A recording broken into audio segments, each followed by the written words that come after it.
Hello बच्चों, चलिए प्रश्न को समझते हैं। प्रश्न है आपके सामने कि ए का सूत्र दे रखा है C4H6। ये रिएक्शन करता है हाइड्रोजन और निकल के साथ में 1 मोल के साथ में, जिससे आपको प्राप्त होता है बी और यहाँ पर प्राप्त होता है आपको C4H8। फिर उसका क्या कराया जा रहा है, ओजोन अपघटन कराया जा रहा है जिंक की उपस्थिति में, जिससे आपको मिल रहा है CH3CHO।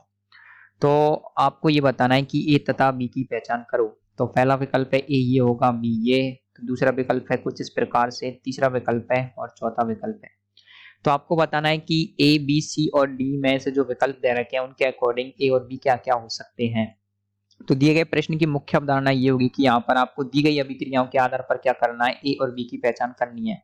और अगर आप ए और बी को खोज पाएंगे तो आप इस प्रश्न को हल कर पाएंगे। तो हमको क्या करना है, ए और बी को खोजना है। तो सबसे पहले आप देखते हैं आपको अभिक्रिया में क्या क्या दे रखा है। तो अभिक्रिया में हमारे सामने सबसे पहली चीज दे रखी है, ए का सूत्र दे रखा है। ए का सूत्र दे रखा है C4H6 और ये क्या कर रहा है, रिएक्शन कर रहा है किसके साथ में, हाइड्रोजन और निकल के 1 मोल के साथ में। हाइड्रोजन और निकल का कितना दे रखा है, 1 मोल। तो इससे आपको क्या प्राप्त हो रहा है, बी। और बी का भी सूत्र दे रखा है C4H8।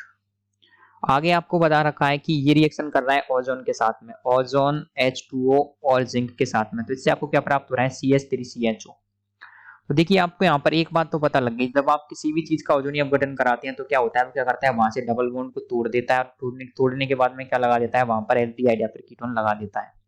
तो इससे एक बात तो पता लग रही है, ये कितने कार्बन है, 4, और ये कितनी है, 2। तो यहाँ पर मतलब इसके 2 मोलार होंगे। तो इसका मतलब है कि CH कुछ इस प्रकार से यहाँ पर डबल बॉन्ड वाला यौगिक आपको प्राप्त हो रहा होगा। तो CH3 कुछ इस प्रकार का यौगिक आपके सामने होगा।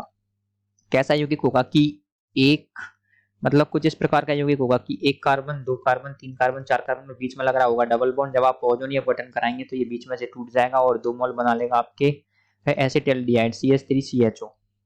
तो देखिए हमारे सामने एक बात तो ये पता लग गई कि बी का जो सूत्र होगा ना C4H8, वो कुछ इस प्रकार का होगा, 1 2 3 4, यहाँ पर डबल बॉन्ड आएगा, बाकी की सभी जगह CH2 और यहाँ पर जाएंगे हाइड्रोजन। तो ये वाला जो सूत्र होगा वो होगा आपके किसका होगा, बी का। तो बी क्या प्राप्त हो रहा है, बी प्राप्त हो रहा है आपको, क्या प्राप्त हो रहा है, देखिए बी की संरचना को आप यहाँ पर लिख लेते हैं। बी प्राप्त हो रहा है आपको 1 2 3 4, बीच में है डबल बॉन्ड, यहाँ पर आ रहे हैं 2 हाइड्रोजन, 2 हाइड्रोजन यहाँ पर है, यहाँ पर है आपके एक सिंगल हाइड्रोजन यहाँ, सिंगल हाइड्रोजन यहाँ। और ये कैसे प्राप्त हो रहा था, ए से। ए का सूत्र दे रखा है C4H6 और क्या कर रखा है, हाइड्रोजन और निकल का जब आप क्या करेंगे 1 मोल लोगे ना, तो ये आपको प्राप्त हो रहा है। तो आपको ये बताना है कि ए क्या हो सकता है। तो देखिए ए क्या हो सकता है, हमने बी का तो पता लगा लिया, बी तो ये हो जाएगा। अब ए क्या होगा, देखिए हम मान लेंगे 1 2 3 4। अब 1 मोल क्या जोड़ा जाए ताकि ये प्राप्त हो जाए। तो आप देखेंगे यहाँ पर क्या क्या प्राप्त होना चाहिए। जब आप देखेंगे ए का जो सूत्र होता है ना, कुछ इस प्रकार का हो सकता है, एक डबल बॉन्ड यहाँ लगा दीजिए, एक लगा दीजिए यहाँ पर, बाकी के सभी जगह यहाँ पर जाएगा। हाँ, 2 हाइड्रोजन यहाँ पर आ जाएंगे, 2 यहाँ पर आ जाएंगे, एक हाइड्रोजन आ रहा है यहाँ पर और एक आ रहा है यहाँ पर।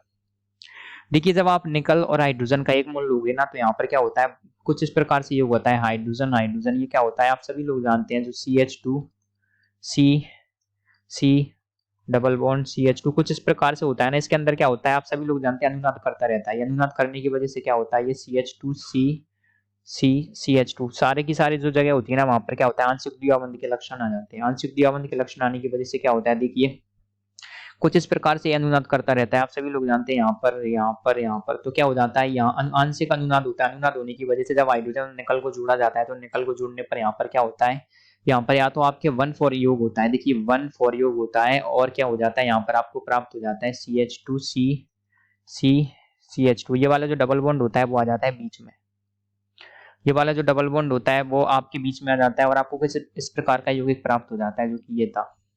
तो आप देख पा रहे होंगे कि हमारा जो ए क्या होगा, ए प्राप्त होगा, देखिए 1 2 3 4। तो आपके यहाँ पर आ रहा है ब्यूटा 1,3 डाइइन, जिसको बोला जाता है ब्यूटा 1,3 डाइइन। तो ये तो आपको प्राप्त हो रहा है, ए प्राप्त हो जाएगा ब्यूटा 1,3 डाइइन, जिसका सूत्र क्या होता है C4H6। हमने ये कैसे पता लगाया, हमने ऐसे पता लगाया कि भाई हमारे पास में हमको दे रखा है बी।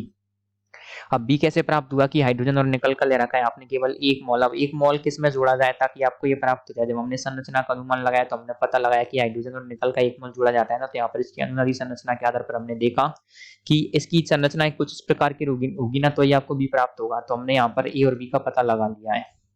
देखिए ए क्या प्राप्त हो रहा था आपके सामने, ए प्राप्त हो रहा था कि ब्यूटा 1,3 डाइइन, तो ये रहा आपके सामने 1,3 डाइइन ब्यूटा। और बी क्या प्राप्त हो रहा था, बीच में डबल बॉन्ड वाला, तो ये रहा। तो विकल्प डी हमारा ए और बी के लिए सही व्याख्या करता है। तो इस आधार पर हमारे प्रश्न का उत्तर आ जाएगा विकल्प डी। तो आशा करते हैं आपको प्रश्न का उत्तर समझ आया होगा। धन्यवाद।